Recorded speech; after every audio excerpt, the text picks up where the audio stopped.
안녕하세요, 신지우입니다. 저는 전 세계의 미스터리한 사건 사고를 소개하고 있습니다. 2011년 1월 우리나라에서 어느 남성의 억울한 사망이 알려집니다. 어떻게 알려졌느냐? 이게 되게 특이해요. 한 과장이라는 사람이 같이 술자리에 있던 여성에게 갑자기 비밀 이야기 하나를 진지하게 털어놓는 겁니다. 자기가 7년 전에 사람 죽이는 일을 도운 적이 있다는 거예요. 보통 술자리에서 취기가 좀 오르면 과장된 이야기를 하거나 심한 장난을 치는 사람들이 있긴 하죠. 얼핏 들으면 한 과장도 이런 부류의 사람처럼 보였을 겁니다. 하지만 이 말을 들은 여성은 왠지 장난같이 들리지가 않았어요. 왠지 이 사람이 술김에 사실을 털어놓는 것 같았습니다. 그래서 경찰서를 찾아가 한 과장의 이야기를 신고하게 돼요. 수사를 통해 경찰은 한 과장과 사건에 관련된 용의자 2명을 체포하는데, 용의자들은 한 과장과 같이 동업하는 박 사장과 임 사장이라는 사람들이었습니다. 사장이 2명이죠. 이들의 관계를 살펴보니 어딘가 평범하지 않아 보였어요. 대외적으로 대표는 박 사장이었지만 실질적으로는 임 사장이라는 여성에게 가장 많은 결정권이 있어 보였다는 겁니다. 진술을 들어보니 이들은 2004년에 사업을 하면서 22살의 박 씨라는 사람에게 1,000만 원 정도의 돈을 주지 않고 있었거든요. 돈을 받지 못하자 박 씨가 독촉을 시작했고요. 세 사람과 박 씨의 사이는 나빠지게 됩니다. 나중엔 이 일로 박 씨가 협박까지 했어요. 돈을 주기 싫었던 세 사람은 박 씨를 떼어내기 위해 사무실로 유인했고, 수면제가 든 커피를 먹여 의식을 잃게 한 뒤 목을 졸라 살해합니다. 시신은 전라남도 해남의 연정리라는 저수지 근처에다가 유기했어요. 정리하자면 한 과장, 박 사장, 임 사장은 돈 문제로 박 씨를 살해한 후 시신을 안매장한 사건이 되는 겁니다. 세 사람은 의외로 자신들의 범행 사실을 모두 순순히 인정했어요. 그런데 이 다음부터 특이한 상황이 또 벌어집니다. 자신들이 범인이긴 하지만 실제로 박 씨의 목을 조른 사람은 서로 아니라고 하는 거죠. 그럼 누가 목을 졸랐냐 물어보니까 한 과장은 박 사장을 지목했고요. 박 사장은 한 과장을 지목합니다. 그럼 남은 임 사장은 어떤 대답을 했을까요?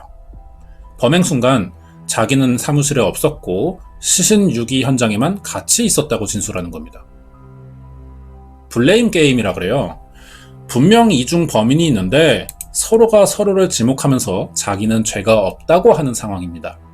명확한 증거가 발견되지 않을 경우 경찰이 굉장히 까다로워하는 순간이에요. 이태원 살인 사건의 해결이 오래 걸렸던 이유도 두 용의자 사이의 블레임 게임 때문이었습니다. 이번 사건도 그렇고요. 여기서 중요한 건 이들이 시신 유기 장소로 모두 같은 곳을 지목했지만 주변을 아무리 수색해봐도 박 씨의 시신이 나오지 않았다는 겁니다. 이 사건은 결국 시신을 찾지 못하고 박 사장만 15년형을 받으면서 끝나는데요. 그런데 박 사장은 아직도 자기가 목을 조른 범인은 아니라고 주장합니다. 사실 박 사장의 검거는 명확한 증거에 의해 입증된 상태가 아니었어요. 그럼 결국 이 사건의 내막은 드러나지 않은 채 끝나 있다는 겁니다. 범인을 정확히 가려내지 못하고 시신도 없이 종결된 사건이라 많은 의문점들이 남아있을 수밖에 없죠. 대체 사망한 박 씨의 시신은 어디 있으며 왜 용의자 셋 중 박 사장만 감옥에 있는 걸까요? 이번 시간은 해남에서 일어난 미스터리한 안매장 사건을 알아보겠습니다. 자세한 이야기가 궁금하시면 구독과 좋아요 부탁드립니다. 이 사건의 유력 용의자는 3사람입니다. 그 외에는 없어요. 범행 모의는 같이 했어도 이 중 분명히 직접적인 살해를 시도한 사람은 있을 거예요. 박 사장, 임 사장, 한 과장에 대해 더 자세히 알아보겠습니다. 검거 당시 이들의 사업장을 가보니 옷이나 향수들이 많았거든요. 얼핏 보면 의류 관련 사업을 하는 것 같았기 때문에 처음에 이 사건은 해남 향수업체 살인사건이라는 이름으로 알려져 있지만 사실 본업은 따로 있었습니다. 다른 사람의 명의로 담보대출을 받은 뒤 잠적하는 부동산 사기단이었어요. 그럼 이들은 서로 어떻게 알게 된 사이냐는 겁니다. 한 과장은 예전에 어머니가 큰 병에 걸려서 많은 치료비가 필요한 상황이었어요. 그런데 임 씨가 이 치료비를 모두 해결해 준 겁니다.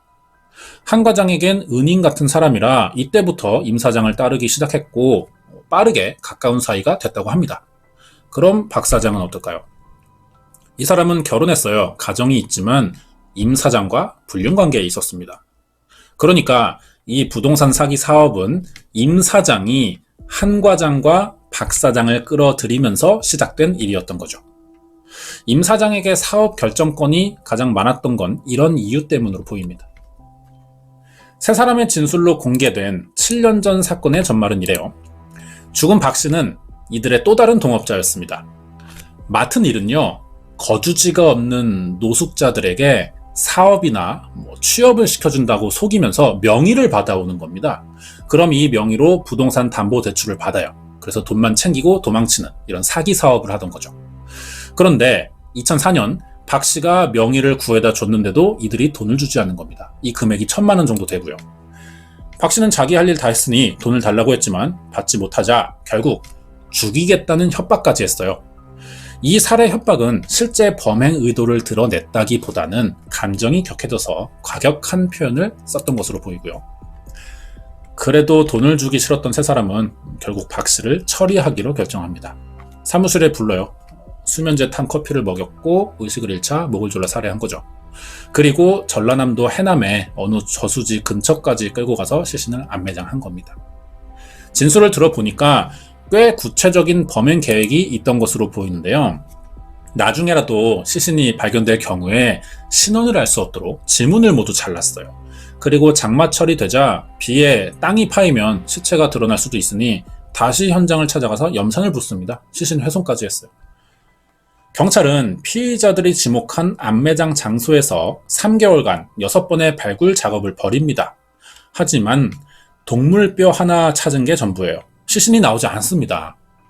사건 해결에 가장 중요한 시신을 찾지 못하자 수사는 어디가 거짓말일지도 모르는 피의자들의 자백과 진술만으로 이뤄질 수밖에 없었죠. 앞에서 말한 대로 여기까지는 셋 다 똑같은 진술이었습니다. 하지만 결정적으로 이 사건을 계획하거나 박 씨의 목을 조른 사람은 모두 자기가 아니라면서 블레임 게임을 시작하는 거예요. 박 사장은 한 과장이 피해자가 잠든 사이 목을 졸랐고 자신은 피해자의 다리만 잡고 있었다고 진술했습니다. 한 과장은 박 사장과 정반대의 진술을 했고요. 임 사장은 현장에 없었고 시신 유기 장소만 따라갔다고 했죠. 이들의 블레임 게임은 아직 시신이 발견되지 않은 이 시점에서 깨트리긴 어려워 보입니다. 하지만 그동안의 진술과 행적에서 몇 가지 의문점은 찾을 수 있는데요. 먼저 한 과장의 진술서를 보면 피해자의 사망 전과 후 시점에서 감정적인 차이를 보이고 있습니다. 사망하기 전까진 박 사장을 박 사장님이라고 불러요. 그리고 진술을 계속하다가 피해자가 사망한 시점부터는 이름을 부르기 시작한다는 겁니다. 임 씨는 똑같이 계속 임 씨라고 써놨어요. 이런 차이는 한 과장이 박 사장에게 선을 그으려고 하는 심리에서 나온 것 같거든요. 사건 전까진 박 사장님이라는 호칭을 쓸만한 우호적인 관계였지만 사건 이후엔 그래줄 필요가 없는 사람이 됐다는 겁니다. 박 사장이 이 사건의 범인이라고 강조하려는 의도가 아닌가 이런 생각이 들어요. 한 과장의 진술서엔 나중에 새로 추가된 부분도 있습니다. 박 사장이 목을 졸랐다는 내용이에요. 자신이 범인으로 몰리지 않기 위해선 가장 중요한 부분이었을 텐데 왜 이 부분을 처음부터 쓰지 않았냐고 물어볼 수 있겠죠. 마치 상황을 스스로 점검해 보다가 이 말이 필요하겠다. 그게 더 좋겠다라는 생각에 새로 추가한 건 아닌가 이런 느낌이 들기도 한다는 거죠. 박 씨의 사망을 설명하는 부분에서도 서로 차이가 있습니다. 한 과장은 박 사장이 목을 조르자 2분 정도 지나서 피해자가 사망했다고 진술했어요. 하지만 박 사장은 한 과장이 목을 졸랐고 10분에서 20분 정도 지나서 피해자가 사망했다고 진술했거든요. 서로 반대 진술이지만 한 명은 2분, 한 명은 10분이 넘었다는 사망 시간에 굉장히 큰 차이가 있습니다. 누구 말이 사실인지 확인은 안 돼요. 하지만 누구 말에 신빙성이 더 있는지는 법의학 관점에서 알 수 있다는 거죠. 보통 목을 조른 후 질식해서 사망하기까지는 5분 이상이 걸린다고 합니다. 그러니까 박 사장이 더 현실적인 진술을 한 거예요. 여기까지 보면 이 한 과장의 진술은 거짓일 가능성이 너무 높습니다. 박 사장님을 갑자기 이름만 부르면서 심경의 변화를 보였고, 갑자기 새로운 진술을 추가하거나 현실적이지 않은 사망 시간을 말하는 점으로 봤을 때 한 과장은 자기가 박 사장보다 더 유리한 위치에 놓이도록 계속 머리를 쓰고 있는 것 같거든요. 이런 추정이 사실이라면 이유는 하나입니다. 자기 죄를 박 사장에게 떠넘기려고 하는 거예요. 이 사람이 한 과장입니다. 화질이 안 좋은데요. 이게 아무리 검색해도 이거밖에 없더라고요. 유일하게 공개된 사진 같습니다. 한 과장의 수상한 점은 진술뿐 아니라 그동안의 행적에도 있어요. 2011년 3월 박 사장과 대질 조사 후 다시 경찰에 출석하기로 돼 있었지만 나타나지 않습니다. 잠적했어요. 주변 사람들 말 들어보니까 자신은 정말 죽이지 않았고 억울하며 베트남으로 공장을 차리러 갈 건데 돌아오지 않을 수도 있다는 말을 했다는 거죠. 9년이 지난 지금까지도 한 과장의 행방은 알 수 없는 상태입니다. 가족도 소식을 전혀 듣지 못하는 중이고요. 신용카드나 휴대전화 사용 기록이 전혀 나오지 않고 있어요. 생활 반응이 없다는 겁니다. 이런 경우면 신분을 도용해 살거나 사망 아니면 밀항을 했다고 봐야겠죠. 자신이 범인은 아니라고 말하면서 추가 조사 전에 잠적하는 건 모순된 행동입니다. 한 과장의 수상한 행동 외에도 이 사건엔 또 다른 의문점이 남아 있습니다. 수면제와 염산의 필요성을 누가 먼저 이야기했냐는 거죠. 만약 피해자를 죽이기 위해 수면제를 준비하고 염산으로 추가 시신 훼손까지 생각한 거는 계획적인 사건이라는 거예요. 이 계획을 짠 사람이 셋 중에 누구냐는 겁니다.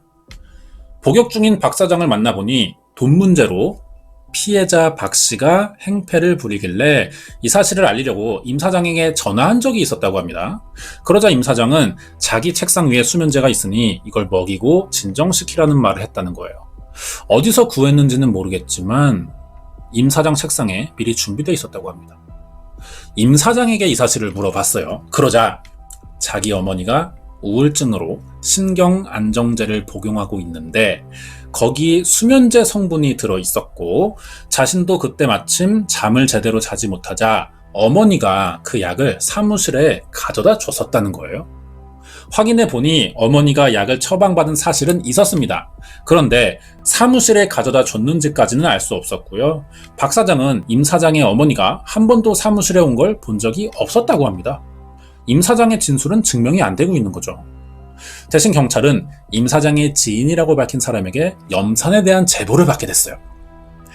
임 사장 친오빠가 시골에서 마구간을 하는데 청소에 쓸 염산을 구해달라고 했었다는 겁니다. 그래서 시중에 팔지 않는 공업용 염산 40리터 정도를 구해서 한 가장 차에 자기가 실어줬다는 거예요. 이 사실은 임 씨에게 다시 물어봐야 하는 내용이겠죠. 그런데 이 질문을 해야 됐을 때 임 씨도 사라져 있었습니다. 행방을 알 수가 없는 거예요. 결국 남은 건 감옥에 있는 박 사장의 진술뿐이라는 거죠. 임 사장과 한 과장이 없는 상황에서 더 이상의 추적은 불가능했습니다. 사건을 여기까지 보면 가장 의심스러운 건 이 가운데 임 사장이 되는 거예요. 대체 누구고 어떤 사람이냐는 거죠. 임 사장은 가족과 연락을 끊은 채 살고 있는 사기전과 12범의 전문 사기꾼이었습니다. 가족과 연락을 끊은 이유도 가족의 돈을 가지고 도망쳤기 때문이었어요. 그동안 주위 사람들에게 부동산 투자를 하라며 계속 소개해왔던 겁니다. 말을 너무 잘한대요. 그래서 돈을 받으면 도망치는 이런 수법을 충분히 사용할 만한 사람인 거죠. 이런 수법으로 사기친 금액만 20억 원이 넘고 있습니다. 임 사장은 남자 다루는 방법도 굉장히 잘하는 여자 같아요. 박 사장과 내연 관계로 알려져 있지만 주변 사람들 말 들어보니까 오히려 한 과장과 더 깊은 관계였다는 말들이 꽤 나왔다는 거죠.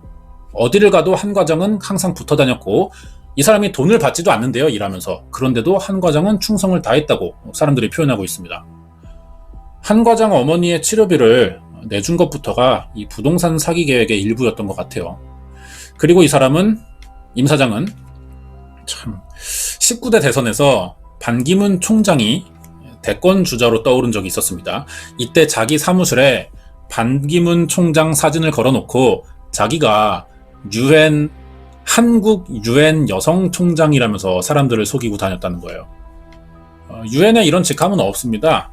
잘 몰라도 쉽게 믿을 사람이 딱히 없어 보이기도 하죠. 하지만 임 사장 주변에는 이 말에 속은 사람이 굉장히 많다는 거예요. 그만큼 말로 사람을 속이는 재주가 탁월한 사람이었던 겁니다. 이 사건을 해결하려면 사라진 한 과장보다는 이제 임 사장의 행방이 더 우선인 것 같아요. 행방이 나왔습니다, 결국. 그런데 이미 사기죄로 잡혀서 감옥에 있었어요. 신병 확보는 되는 거죠, 그러면. 근데 문제는 이번 박씨 살인 안매장 이 사건의 혐의로 기소할 만한 증거는 불충분했다는 겁니다. 그나마 사체 손괴와 방조죄 적용은 가능했는데 이 죄는 공소시효가 5년이거든요. 2004년의 일이 2011년에 드러났죠. 그래서 공소시효가 만료됩니다. 이걸로도 이제 기소는 불가능했어요. 결과적으로 이 사건은 용의자 셋 중 박 사장만 검거되면서 종결됩니다. 피해자 시신도 나오지 않았고 한 과장은 도주한 상태에 임 사장은 구치소에 있지만 접견을 거부하고 있습니다. 임 사장에게 무슨 말이라도 들어야 되는데 그러지 못하니까 박 사장의 진술만 있는 거죠. 이것만 가지고 교차 검증은 되지 않거든요. 결국 이 사건의 내막은 다 드러나지 않은 겁니다. 확인된 내용이 여기까지인데요. 용의자의 말을 무조건 신뢰할 수는 없거든요. 그래서 진술만으로는 해결이 안 돼요. 진술을 증명할 증거까지 뒷받침돼줘야 합니다. 결정적인 증거는 현재 상태로는 박 씨의 시신뿐인데 이걸 찾지 못하니까 사건이 해결되지 못하는 중이고 현재 상태로 시신 발견이나 사건 해결 가능성 그래서 굉장히 낮아 보이죠. 이 사건에서 가장 가능성이 높은 경우의 수를 생각해 보자면 추정이죠. 임 사장의 지시로 박 사장과 한 과장이 직접 범행을 실행한 건 아닐까 이런 생각이 드는데요. 피해자가 없어졌을 때 가장 이득을 보는 사람은 임 사장입니다. 1,000만 원을 주지 않으니까. 그리고 범행에 쓰인 물건은 수면제라는 거예요. 보통 수면제를 이용한 살인은 여성 범죄자가 계획하는 경우들이 많다는 거죠. 공격 대상이 이 사건은 남성이기도 한데다 물리적으로 강한 힘은 쓸 수 없기 때문에 약물이나 독극물을 이용하려는 경향들이 많이 보이거든요. 여성 살인범에게서. 남성이라면 수면제, 독극물 사용 가능한 방법이지만 즉각적으로 떠올리지 않다는 겁니다. 보통 힘으로 제압하거나 흉기의 사용을 먼저 떠올리죠, 남성은. 박 사장은 체구가 큰 사람이에요. 한 과장도 유도 유단자입니다. 범행 조건상 이런 사람들이 수면제를 이용할 가능성은 낮아요. 그러니까 임 사장의 계획으로 시작된 범죄였을 가능성이 가장 커 보이는 거죠. 이런 생각에 신빙성이 있는 이유는 감옥에 있는 박 사장의 진술 때문이었습니다. 범행 후 임 사장이 자기에게 문자를 보냈었다는 거예요. 자신과 내연관계 사실을 아내에게 말하겠다며 협박을 해왔다는 겁니다. 돈을 뜯어낼 목적이었거나 범행에 관련된 입막음용으로 한 협박 같죠. 그래서 박 사장이 통화를 원하자 임 사장은 자기가 지금 성대를 포함한 전신 성형을 해서 목소리와 외형이 달라졌으니 문자로만 연락을 해야 된다고 말했다는 거예요. 그렇다면 여기서 중요한 건 박 사장보다 이제 임 사장과 한 과장의 관계라는 거죠. 임 사장은 박 사장을 협박했고 사라진 한 과장도 박 사장을 범인이라고 지목하는 모순된 진술을 했습니다. 둘 다 박 사장을 압박하는 상황이에요. 이 둘은 목적이 지금 같다는 겁니다. 왜 박 사장만 몰아가고 있냐는 거죠. 이 부분을 추정해 봤는데요. 두 남자 다 사실은 임 사장과 내연 관계였죠. 그러면 이 두 남자 사이에는 치정에 따른 나쁜 감정이 생겼을 가능성도 있습니다. 그런데 임 사장이 결국 한 과장을 선택했을 경우에요. 임 사장은 한 과장을 도피시키고 박 사장에게 죄를 덮어 씌우면서 자기 죄를 숨기려고 했는데 마침 자기가 다른 사기죄로 붙잡히게 된 거죠. 그럼 왜 임 사장은 감옥까지 간 마당에 한 과장에 대한 정보를 주지 않느냐? 그럴 수가 없는 겁니다. 만약 한 과장이 잡히기라도 하면은 자기가 계획한 사건이라는 게 전부 드러나겠죠. 지금 이 사건에서 임 사장이 한 과장을 감추는 게 가장 확실한 방어 수단인 것 같아요. 그래서 이 사건을 해결하려면은 임 사장과 한 과장 사이에 불신을 만드는 건 어떨까라는 생각이 들었습니다. 서로에게 약점이 될 만한 뭔가를 발견해서 서로 폭로전으로 가도록 상황을 유도해야 되는데, 그러자니 한 과장은 행방불명 상태고요. 임 사장은 접견을 거부해요. 아무도 만나주지 않고 있습니다. 교도소에 있어도 범죄자라도 당사자가 접견 거부하면 그때부터는 못 만나거든요. 결국 경찰이 용의자가 아닌 다른 곳에서 스스로 단서를 찾아내야만 하는 상황인 거예요. 그러니까 쉽지 않아 보이는 거죠, 해결이. 여기까지입니다. 준비한 내용은 여기까지고요. 끝까지 봐주셔서 감사드립니다. 이번 이야기는 2004년 술김에 드러나버린 해남 암매장 사건 파일이었습니다.